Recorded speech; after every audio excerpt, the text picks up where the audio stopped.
अस्सलाम वालेकुम स्टूडेंट। आज इस वीडियो में हम डिस्कस करेंगे क्रोनिक रेस्पिरेटरी डिजीज़ के हवाले से। क्रोनिक रेस्पिरेटरी डिजीज़ भी एक non communicable type of disease है। और ये है क्या? Chronic respiratory disease are the elements affecting the airways and lung structure.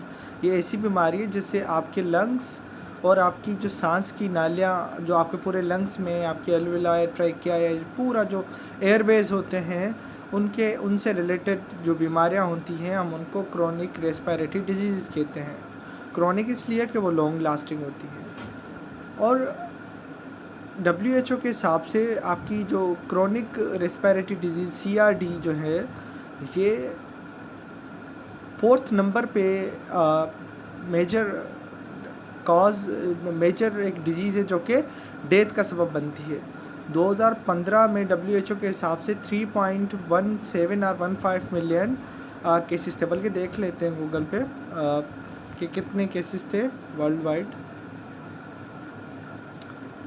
3.17, लेकिन 3.17 भी हम क्रोनिक रेस्पिरेटरी डिजीज़ का जो एक टाइप है क्रोनिक ऑब्स्ट्रक्टिव पल्मोनरी डिजीज़ उसके 3.17 मिलियन थे।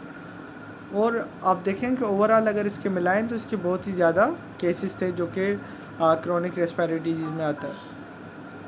अच्छा, ये अब होती क्यों? ये या तो जेनेटिक बेसिस की वजह से होती है या आपकी ये लाइफ स्टाइल या माहौलियात में जिसमें आप रहते हैं अगर वहाँ पे पोल्यूशन ज़्यादा है तो उसकी वजह से भी होती है।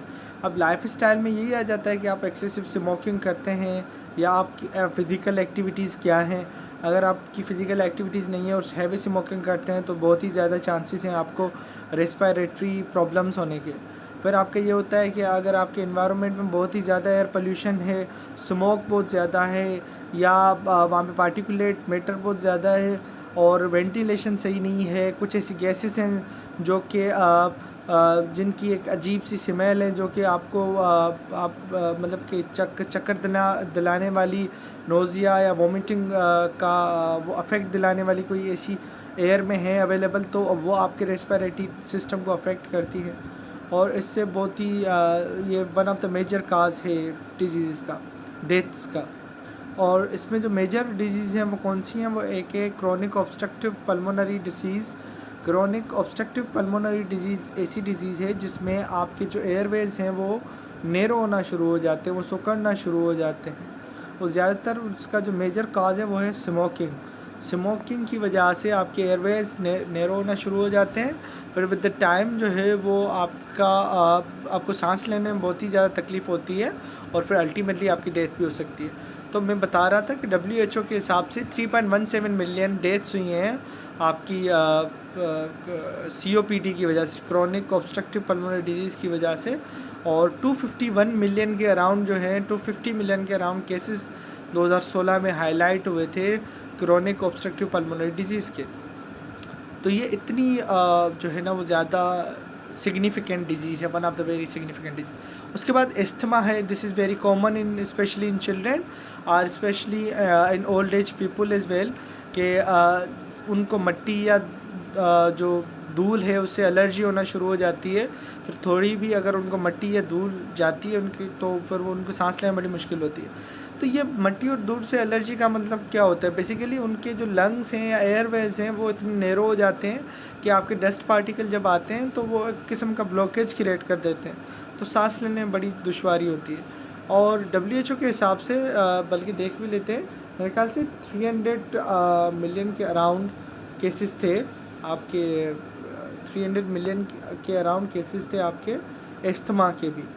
अभी मिल नहीं रहा है यहाँ पे, लेकिन 300 मिलियन के अराउंड आपके केसेस थे एस्थमा के। उसके बाद हम डिस्कस करते हैं अपना ब्लैक लंग डिजीज़ को। ब्लैक लंग डिजीज़ क्या है आपकी? ब्लैक लंग डिजीज़ ऐसी डिजीज़ है आपकी जो कि ज़्यादातर उन वर्कर्स में होती है जो कि कोल माइनिंग में काम करते हैं। कोल माइनिंग में काम करते हैं तो उनका कंटिन्यूस एक्सपोजर होता है वो कोल डस्ट से होता रहता है। ज़ाहिर बात है माइनिंग का काम होगा, वहाँ पे कोल निकालेंगे आप और वहाँ पे कोल कटेगा भी, और कटे नहीं कटे आप उसको निकालेंगे तो बहुत ही ज़्यादा डस्ट होती है, उसके छोटे छोटे पार्टिकल्स हैं, वो आपके कंटिन्यूसली आपके लंग्स में जो है, आप उसको इनहेल करके आपका पूरे के पूरे लंग्स जो है वो ब्लैक हो जाते हैं। तो वो जो डिजीज़ है उसको हम ब्लैक लंग डिजीज़ कहते हैं। उसके बाद पल्मोनरी हाइपरटेंशन है। पल्मोनरी हाइपरटेंशन क्या है?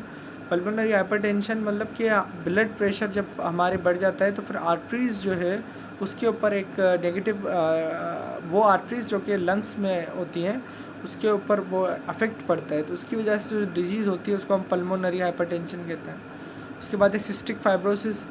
अब सिस्टिक फाइब्रोसिस एक जेनेटिक डिजीज़ है।